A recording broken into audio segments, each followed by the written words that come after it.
The anonymous email arrives 2 weeks before Christmas. I glance at my phone as it vibrates against the scratched laminate surface of my kitchen counter. Unknown sender. Subject line: they're using you. My thumb lingers above the delete icon, assuming it's junk mail, but something stops me. Call it intuition, call it the reflex born from 32 years of bracing for disappointment. I open it. There's no written message, only a single video file attached. I press play. The image fills with my parents' living room, the same house whose mortgage payments still come from my account. The footage is tilted slightly, like someone filming discreetly from the corner. My father, Gideon, reclines comfortably in his leather chair, the one I gifted him last Father's Day. My mother, Meryl, sits delicately on the edge of the sofa, a glass of wine swinging lazily between her polished fingers. My brother, Corbin, sprawls across the couch with careless ownership, despite the fact that at 25 he has never financially supported himself. They are laughing, not the restrained politeness they show when I'm present, but genuine, unguarded amusement. "She's so practical," my mother sneers, stretching the word as if it leaves a bitter taste. "She really expects us to eat that dry turkey on Christmas Eve." Corbin laughs loudly, nearly choking on his drink. Seriously, she has no taste at all. He gestures around the room dramatically. "Remember that terrible painting she hung in the entryway?" My stomach clenches. That painting cost $300, money I had carefully saved instead of buying a winter coat. Jad lifts his glass, lowering his voice conspiratorially. "A toast to Rosie's bonus. Aspen can't come soon enough." Aspen? What Aspen trip? Then Corbin adds something that freezes my heart. Raising his glass with a smirk, he says, "As long as the workhorse keeps pulling." Heat floods my face, and the image blurs. Workhorse. The word echoes as the room spins and the present dissolves. Suddenly, I'm 25 again, sitting at my old desk, staring at my laptop with stinging eyes. My finger hovers over the cancel button on a reservation for a trip to Italy, a vacation I had saved for over a year, cutting expenses, bringing leftovers to work, picking up extra shifts. My phone lights up. Mom calling. "Rosie?" Her voice trembles with panic. "Corbin crashed another car. Insurance won't cover it. We don't know what to do." I stare at the confirmation page, 14 days in Tuscany, a dream postponed repeatedly since college, since my first job, since every crisis that overshadowed my own desires. "How much do you need?" I hear myself say. $5,000. My entire travel fund gone with a single transfer. "You're the only one we can rely on," she told me. "What would we do without you?" The memory shatters, returning me to the present. The video continues. Now they're discussing Christmas gifts, the ones they expect from me. A luxury watch for Dad, a designer handbag for Mom, a high-end sound system for Corbin's studio. The ache inside me shifts. It is no longer the familiar dull resignation I have carried for years. Instead, a cold, lucid anger settles within me, straightening my posture and sharpening my sight. I look around my semi-rented apartment, truly see it. The aging furniture I have refused to replace because it still functions. The bare walls left undecorated to save money. The outdated appliances crowding the cramped kitchen. A prison of my own construction, built through endless sacrifice. My phone vibrates again, a text from Mom. "Don't forget to pick up that bourbon your father likes for Christmas Eve dinner." I place the phone face down. My hands are steady. "This," I murmured to the silent room, "is the end." The words settle in the stillness. Not dramatic, not impulsive, simply true. For 7 years I have been their financial lifeline, the dutiful daughter, the dependable one, the workhorse. No longer. I replay the video, watching each laugh, each careless remark, each casual cruelty chip away at the chains of obligation I have wrapped around myself. This time I notice something new, a glimmer of a ring on a hand briefly visible at the frame's edge. Whoever recorded this was present in that room, witnessed everything, and decided I deserve the truth. I don't recognize the hand, but I offer silent gratitude. Sometimes betrayal arrives disguised as a gift. I straighten, walk to my laptop, and log into my bank account. The notification of my annual bonus flashes across the screen, 6 figures. Money my family has already claimed in their imaginations. For the first time in my adult life, I look at my balance and think one word: mine. Not their mortgage, not Corbin's mistakes, not my parents' vacations. Mine. I inhale deeply and begin typing. It's time for change. The anger fades into clarity. I rewatch the video, focusing now on details rather than insults. I rewind to Corbin, lounging with his feet on the coffee table I helped Mom choose. "She just gave me $1,000 for art supplies," he boasts, making mocking air quotes. "I used it to buy this 8K TV. He gestures off screen, smug. Dad laughs, raising his bourbon. "Now that's art." My stomach twists. That $1,000 had come from my last paycheck. Corbin had claimed he needed supplies for a gallery exhibition that would finally launch his career. I had skipped lunches for weeks to compensate. This is more than emotional betrayal. It is deception, simple theft. I place my phone on the counter, hands calm. The kitchen clock ticks loudly. 11:42 p.m. The night feels sharpened, as if my life has suddenly come into focus. I remember Mom's tearful call about Gideon's emergency dental procedure, $2,000, not covered by insurance. I had sent the money immediately, without hesitation. Now I see clearly. There are two architects of this manipulation: Meryl, the expert emotional strategist pressing every guilt trigger, and Gideon, the entitled patriarch who cannot maintain employment yet believes he deserves a $50,000 truck. Corbin is merely the accomplice, following their example. The stakes are obvious. My annual bonus, $127,000, arrives in 10 days. They are already planning how to spend it on Aspen. My money, my life. The familiar whisper of guilt, family first, briefly surfaces, then fades. The cozy Christmas Eve dinner I had planned, the expensive prime rib, the carefully wrapped gifts hidden in my closet. It all feels pathetic now, the ritual of someone begging for approval. My laptop glows on the coffee table. I open my calendar and call my boss. Though it's late, Diane answers immediately. Rosalie, is everything all right? I tell her I need to take all my remaining PTO, 3 weeks starting tomorrow. She pauses, asking about the Kessler account. Close this afternoon, I reply. A $1.2 million deal, my biggest of the quarter. She asks if I'm sick, if there's a family emergency. I just need time, I say. She agrees. I thank her and hang up, already opening a new browser tab. Within 20 minutes, I've purchased a first-class ticket to Jackson Hole, Wyoming, departing at 10 a.m. The Amagani Resort confirms my reservation, a suite overlooking the Tetons, complete with a heated infinity pool. Then I secure my life digitally. I cancel every automatic payment: $2,500 for my parents' mortgage, $700 for Gideon's truck, $500 for Meryl's club dues, and Corbin's monthly allowance. Each confirmation brings unfamiliar satisfaction. I update passwords across every account and enable two-factor authentication. Verification codes flood my phone as I fortify my independence. I email building management requesting my apartment locks be changed immediately due to security concerns. At 1:27 a.m., I call Elite Catering to redirect the $1,800 Christmas Eve dinner order. Fire Station 5 on Madison Avenue, I say. It's a donation. Please include a holiday message. I stand at my bedroom window watching the city lights. For 7 years, I've poured myself into an endless void, mistaking sacrifice for love. Being called a workhorse no longer wounds, it liberates. Another text from Mom arrives, requesting a check for roof repairs. I don't respond. Instead, I silence my phone and begin packing for Wyoming. Tomorrow I will leave, not for work, not for family, but for myself. They will discover what happens when the workhorse walks away. I will observe from 1,500 miles away, champagne in hand. At 7 in the morning, I fold my final cashmere sweater and place it in my suitcase. The zipper seals my quiet rebellion. 3 weeks at the Amagani won't be cheap, but for once I refuse to measure cost against anyone else's needs. My phone vibrates, Gideon calling. I let it ring 3 times before answering. He demands to know why his truck payment was declined. The old Rosalie would have apologized and rushed to fix it. That version of me ended 2 days ago. Must be a bank error, I reply calmly. I'm heading into a meeting. He protests. Gotta go, I say, ending the call. The silence afterward feels triumphant. Years of obedience erased with 2 words. I switch my phone to Do Not Disturb, lift my suitcase, and leave without looking back. The airport blurs with holiday decorations and hurried travelers. In the first-class lounge, I sip champagne, watching planes glide across the runway, each carrying passengers toward their own unseen battles. By nightfall, I lie on a king-sized bed at the Amagani, the Grand Tetons rising like dark silhouettes against the twilight sky. For the first time in years, no one knows exactly where I am. No one depends on me for anything. The freedom is intoxicating. Days pass in a peaceful haze. Spa treatments, exquisite meals, long naps. I snowshoe through silent forests, read neglected books, sit by the fireplace watching snow drift across the mountains, and wait. Christmas Eve arrives, blanketed in fresh snow. The resort glows with understated holiday elegance. Pine garlands, soft lights, the scent of cinnamon and spruce. I spend the afternoon in the heated infinity pool, steam curling upward as snowflakes dissolve on the surface. The contrast between warmth and cold mirrors the divide in my life, before and after the video. At precisely 6 in the evening, when I would have been serving the Christmas Eve dinner I'd planned, I turn my phone on. Notifications flood the screen. I observe without responding. Messages appear rapidly. From Meryl, "Where are you?" From Corbin, "Mom's freaking out." From Gideon, "The door is locked." From Meryl, "We're standing outside your apartment." From Gideon, "This isn't funny." I take a sip of my mulled wine and open the Ring camera app. There they are, huddled on my apartment landing like confused tourists who've shown up at a closed attraction.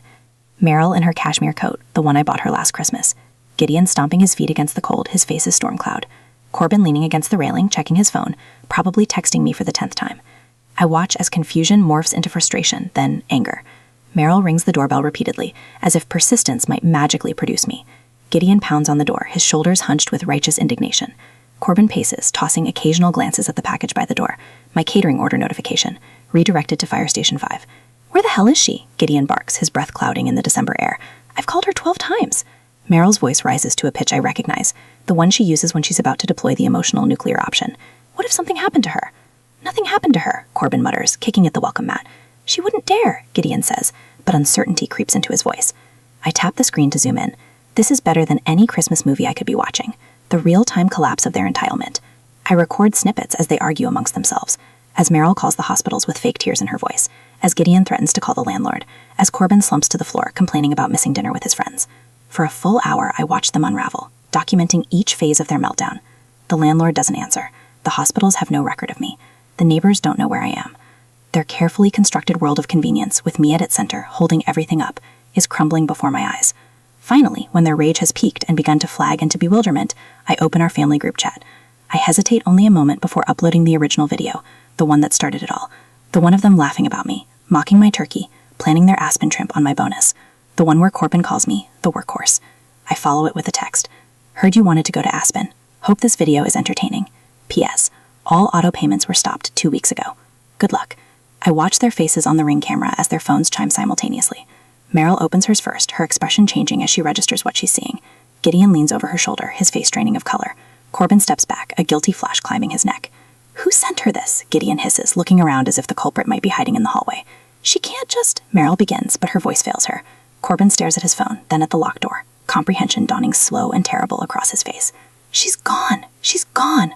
The 3 words hang in the December air like an epitaph. She's gone! Not just physically absent, but gone from their grasp, from their control. The workhorse has broken free. I take one last look at their stunned faces, memorizing this moment of perfect clarity.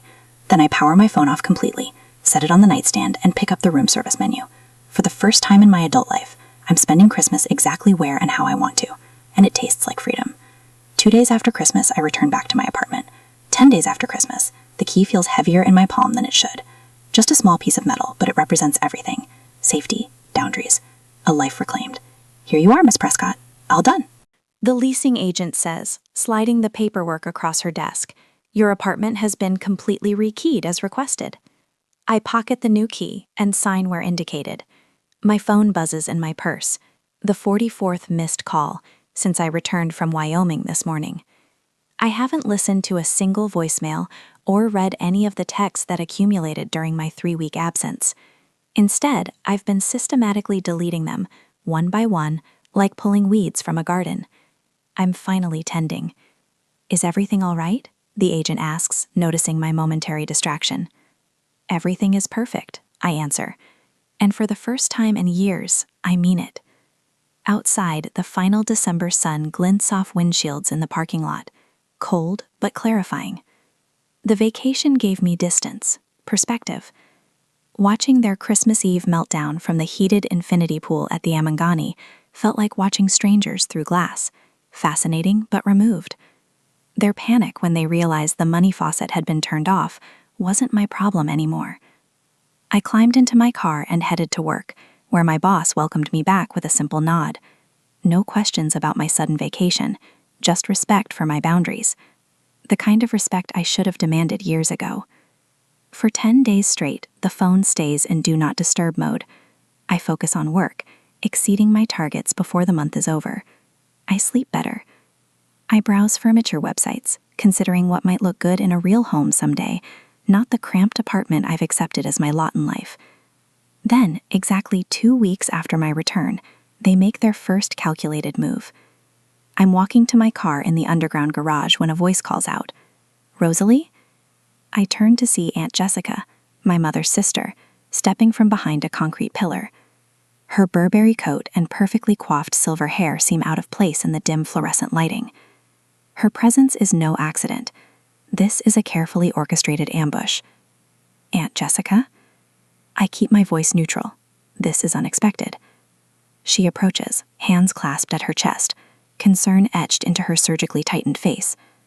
"Oh, Rosalie, your mother is absolutely devastated. She hasn't slept in weeks." I say nothing, just stand there, keys in hand.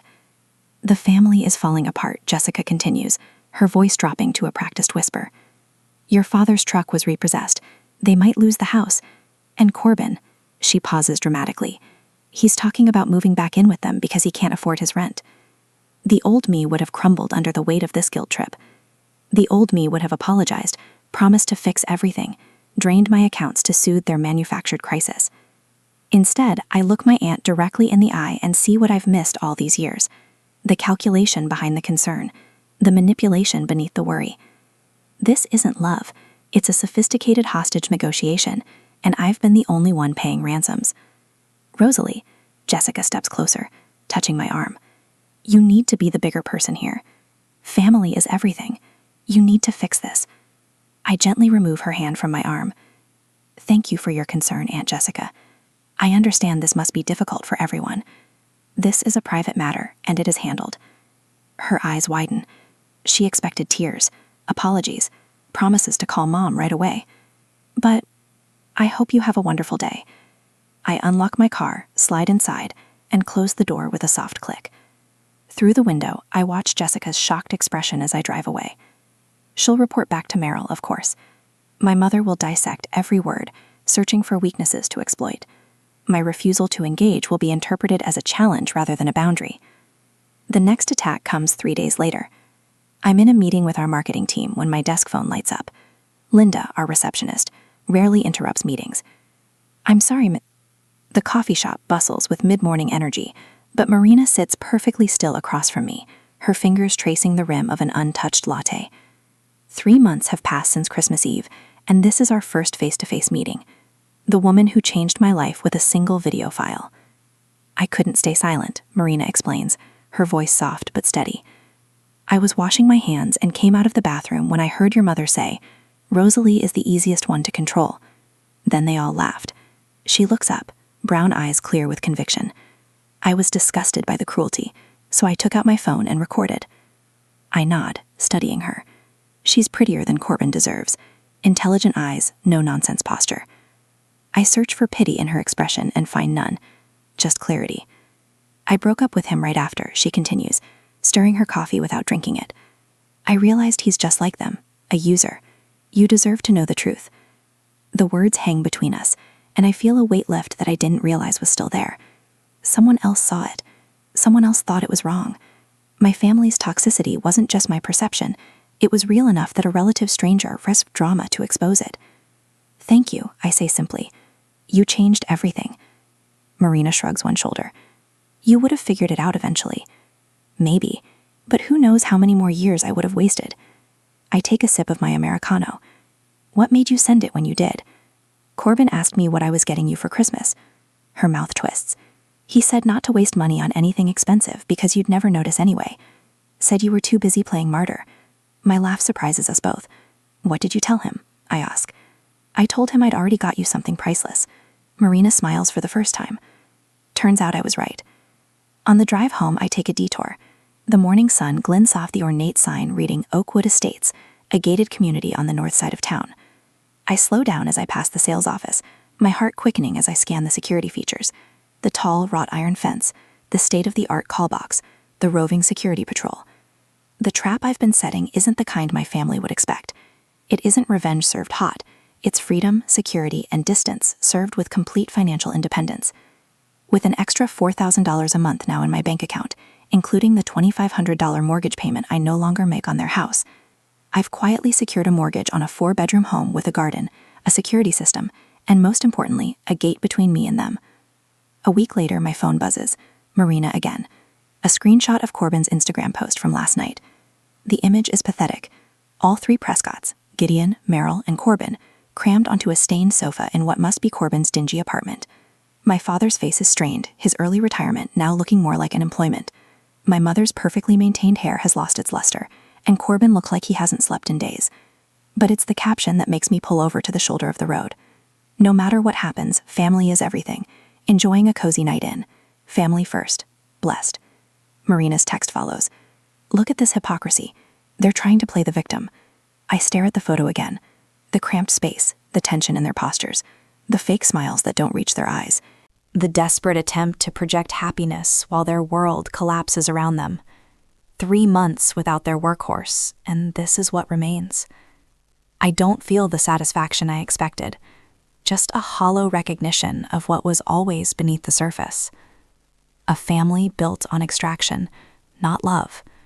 Without someone to drain, they're lost. Thanks for sending this, I text back to Marina. Would you like to come to a housewarming party after I prepare everything? Nothing fancy, just a small dinner. I will let you know the exact date later. I don't wait for her response before pulling back onto the road toward the real estate office. The papers are ready for my signature. A month after moving into my new house, the notification pops up on my phone while I'm unpacking kitchen boxes. The high-tech gate camera shows a familiar figure standing at the call box, her finger pressing the button repeatedly. My mother's face is streaked with tears, her hair wild in the spring wind. Rosalie, please. Her voice cracks through the speaker system. Your father, he's sick. We need you. A year ago, those words would have sent me racing for my car keys and checkbook. 6 months ago, I would have felt a twinge of doubt. Today, sitting in my sunlit kitchen, surrounded by boxes of new dishes I chose for myself, I feel nothing. I watched Meryl's performance for a few moments. The theatrical sobs, the mascara she carefully smudged beneath her eyes, the conveniently vague emergency. It's the maximum pressure move in her arsenal. Even at a distance, I can see the lie. Dad isn't sick. This is desperation, not emergency. The workhorse is now the gatekeeper. The script is flipped. 7 years of manipulation crashes against a simple electronic barrier, and my newfound immunity to guilt.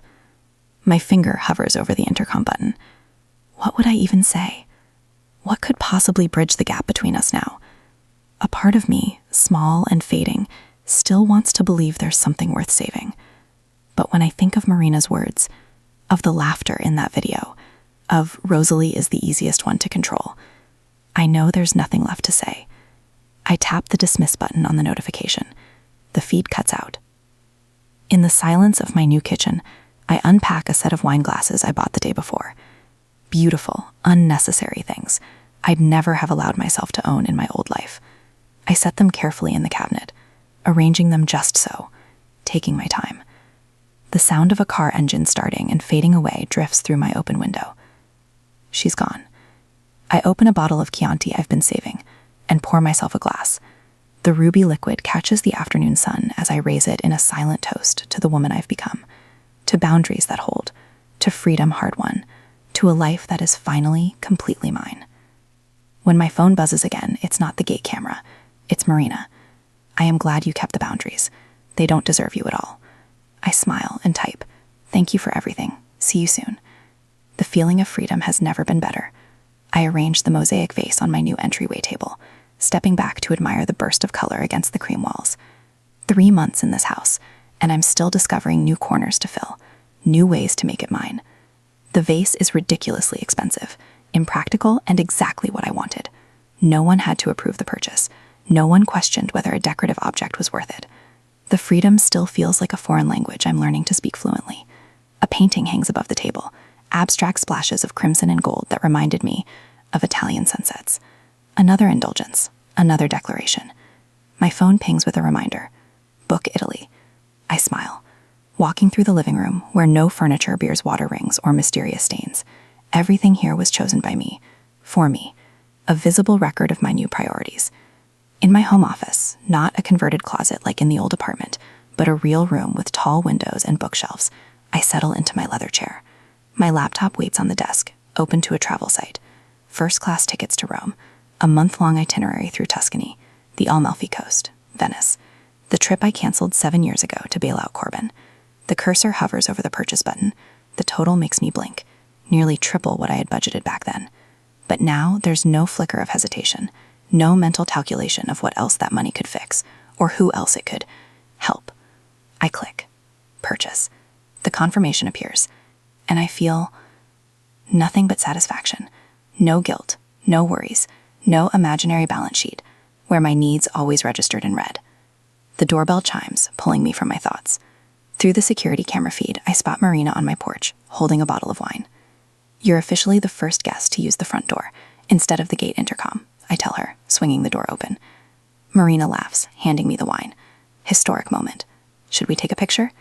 I usher her inside, watching her eyes widen in space. This is gorgeous, Rosalie. It feels like you. That's the best compliment. I led her to the kitchen, where dinner waits. A meal I cooked because I wanted to, not because I owed anyone anything. Over pasta and wine, we talked about everything except my family. Not because they're taboo, but because they're irrelevant. When Marina finally brings up Corbin, he asked about you again. I find I can listen without that old twist in my stomach. He'll figure it out eventually, I say, refilling our glasses. Or he won't. Either way, it's not my problem anymore. 2 weeks later, I'm at my desk reviewing quarterly numbers when Jenna, our newest sales rep, drops into the chair across from me. Her face bears the tight, pinched look I recognized from my own mirror years ago. Everything all right? I ask, though I already know it isn't. My sister's kid needs braces. She sighs. $5,000. She asked if I could help since I make so much money now. Her fingers form bitter in air quotes. And you're considering it? I say, not a question. She's family, and my nephew is a good kid, and I lean forward, cutting her off. Let me give you some advice. Don't ever set yourself on fire just to keep someone else warm. Your value is non-negotiable. Her eyes widen slightly. Trust me, I add. I've been the human torch. The scars take years to heal. The morning of my flight to Italy, I stood in my bedroom, zipping my suitcase closed. Everything I need, nothing I don't. The simplicity feels luxurious. I carry the suitcase downstairs, through the house that belongs only to me.